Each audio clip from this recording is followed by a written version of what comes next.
सास बहू का एक बॉयफ्रेंड। स्वाति पिछले कुछ दिनों से बहुत परेशान थी। शादी को अभी 1 महीना भी पूरा नहीं हुआ था, फिर भी स्वाति को देखकर ऐसा लगता था कि उसके चेहरे पर कोई खुशी नहीं है। इस बात को लेकर उसका पति आशीष और सास शर्मिला कई बार पूछ चुके थे। शर्मिला, स्वाति बेटा क्या बात है? मैं देख रही हूँ जब से तुम शादी होकर इस घर में आई हो तुम बहुत परेशान रहती हो। क्या तुम्हें यहाँ ससुराल में कोई परेशानी है? बहू स्वाति, नहीं मम्मी जी, ऐसी कोई बात नहीं है, बल्कि मैं तो खुद कहना चाहती थी कि आप सब मेरा इतना ख्याल रखते हो, मुझे मम्मी के घर की याद ही नहीं आती। बस ऐसे ही थोड़ी थकान रहती है, हो सकता है शादी की भागदौड़ में ऐसा हो गया हो। आशीष, मम्मी मैं कितनी बार तो स्वाति को कहता हूँ कि कुछ खाया पिया करे। देखो आप जो आलू के पराठे और दही रखकर आई थी, मुश्किल से 1 या 2 टुकड़े ही खाए होंगे। बोल रही है मुझे भूख नहीं है। शर्मिला, तुम्हें पसंद नहीं आया नाश्ता? बहू स्वाति, नहीं नहीं मम्मी जी, नाश्ता तो बहुत टेस्टी बना था, आलू के पराठे मुझे बहुत पसंद आए। 1 सेकंड, मेरा मोबाइल बज रहा है, मैं अभी आती हूँ। स्वाति दौड़कर कमरे में जाती है और फोन उठाती है। स्वाति, हेलो मनोज, मैं तुम्हें कितनी बार कहा है मुझे ऐसे टाइम पर फोन मत मिलाया करो। मैं शादीशुदा हूँ, अगर किसी ने तुम्हारा मोबाइल देखा तो मेरी सामत आ जाएगी। मनोज, क्या करूँ डार्लिंग, तुम्हारी आवाज़ सुनने को दिल तरस रहा था, बस इसलिए फ़ोन कर लिया। अच्छा ये बताओ मिलने कब आ रही हो? 1 महीना होने वाला है तुमसे मिले हुए। स्वाति, मैं तुमसे मिलने नहीं आ सकती, मेरा आना मुश्किल है। मनोज, देखो मुझे मना करके तुम गलती कर रही हो, तुम जानती हो ना मैं क्या कर सकता हूँ। स्वाति, मनोज तुम ऐसा क्यों कर रहे हो? तुम्हें अपना बॉयफ्रेंड बनाना मेरी जिंदगी की सबसे बड़ी भूल थी। तुम मेरी प्रॉब्लम्स ही समझ नहीं रहे हो और तुम इतना गिर जाओगे ये मैंने कभी भी नहीं सोचा था। तुम तो कहते थे कि तुम मुझे बहुत प्यार करते हो। क्या प्यार करने वाले इस तरह से ब्लैकमेल करते हैं? मनोज, देखो मेरे पास तुम्हारी ये फालतू बातें सुनने का टाइम नहीं है, या तो तुम मुझसे मिलने आओ या फिर मैं तुम्हारे बारे में। स्वाति, नहीं नहीं मनोज, तुम ऐसा कुछ नहीं करोगे।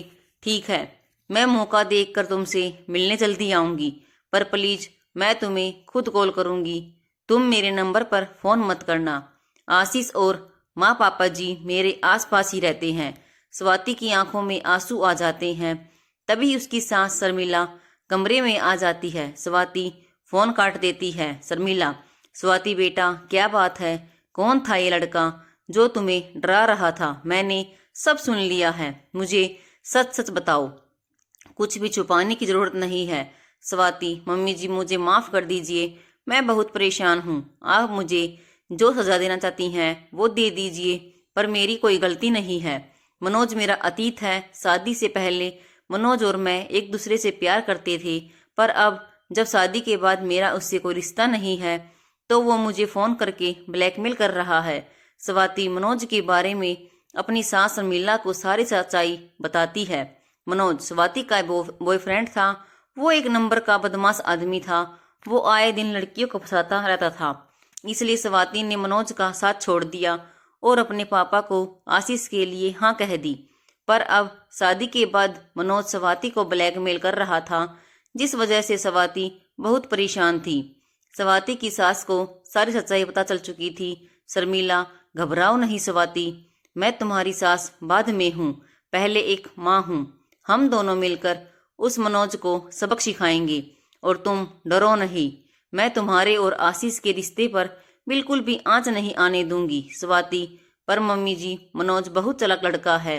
शर्मिला, अरे उसकी चालाकी निकालनी मुझे आती है, मैंने ऐसे बहुत से लड़कों को कॉलेज टाइम में ठीक किया है, पर हमें आशीष और तुम्हारे पापा जी से ये बात छुपानी होगी। बस तुम देखती जाओ कि मैं क्या करती हूँ, मुझे मनोज का नंबर दो। स्वाति, ये लीजिए मम्मी जी। शर्मिला फोन मिलाती है। शर्मिला, घंटी जा रही है, उठा लिया। शर्मिला, हेलो, अगर मैंने सही नंबर मिलाया है तो क्या आप मनोज बोल रहे हैं? मनोज, हाँ, नंबर तो आपने बिल्कुल सही मिलाया है, मैं मनोज बोल रहा हूँ, पर आप कौन? शर्मिला, मेरा नाम रीटा है। मैंने सोशल मीडिया पर आपको देखा था। वहाँ प्रोफाइल पर आपने अपना कॉन्टैक्ट नंबर भी डाला हुआ था। सच कहूँ तो मैं तो आपकी पिक देखते ही आपको दिल दे बैठी थी। आपको फ़ोन किए बिना मैं रह नहीं पाई। आपको मेरी बातों का बुरा तो नहीं लगा मनोज? नहीं नहीं, मुझे आपकी बातों का बुरा नहीं लगा। शर्मिला, मैनेजर अंकल, मैंने आपको कहा तो है, आप 20 लाख का चेक काट लीजिए, मैं साइन कर दूंगी। बाकी पापा ऑस्ट्रेलिया से आएंगे, तब आप उनसे बात कर लीजिएगा। अभी मैं फ़ोन पर बिजी हूँ, आप थोड़ी देर बाद आना। मनोज से इस तरह झूठी बातें करते शर्मिला स्वाति को आंख मारती है। अब तक स्वाति सब कुछ समझ गई थी। शर्मिला एक पैसे वाली लड़की बनकर मनोज से बातें कर रही थी।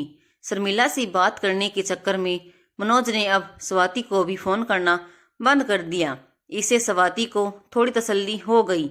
मनोज डार्लिंग, हम कब तक फोन पर बातें करते रहेंगे? एक बार तो मिलने आ जाओ।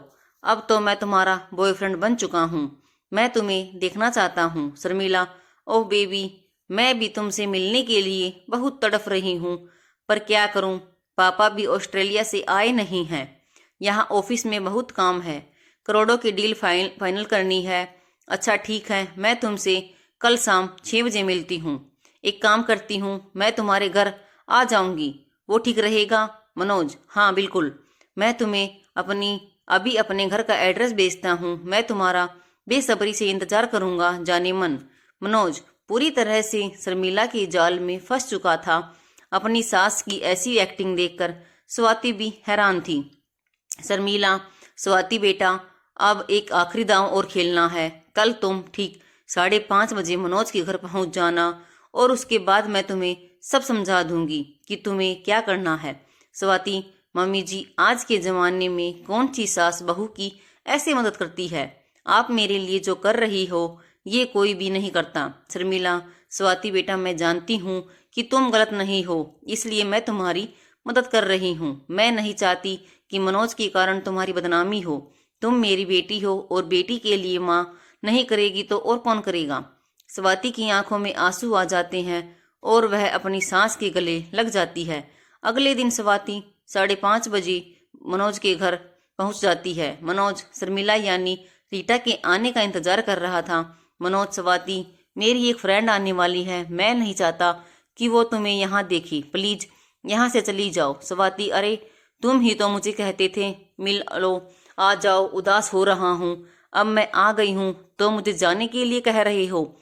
ऐसे थोड़ी होता है, अब मैं आई हूँ तो आराम से बैठूंगी, मैं भी तो देखूं तुम्हारी नई गर्लफ्रेंड कौन है।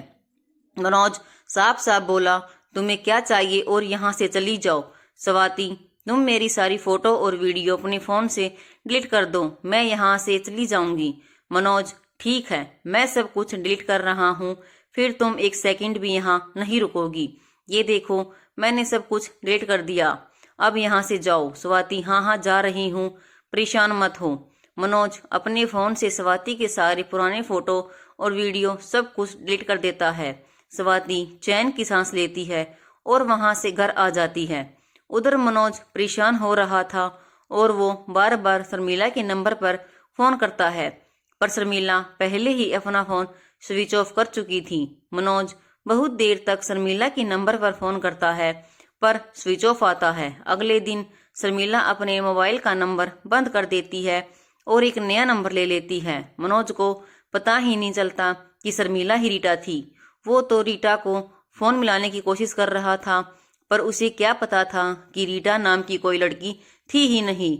वो अपना सिर पीट लेता है, क्योंकि अब तो स्वाति के भी सारे फोटो और वीडियो डिलीट कर चुका था। अब उसके पास स्वाति को भी ब्लैकमेल करने के लिए कुछ नहीं बचा था जिससे वो स्वाति को तंग कर सकी।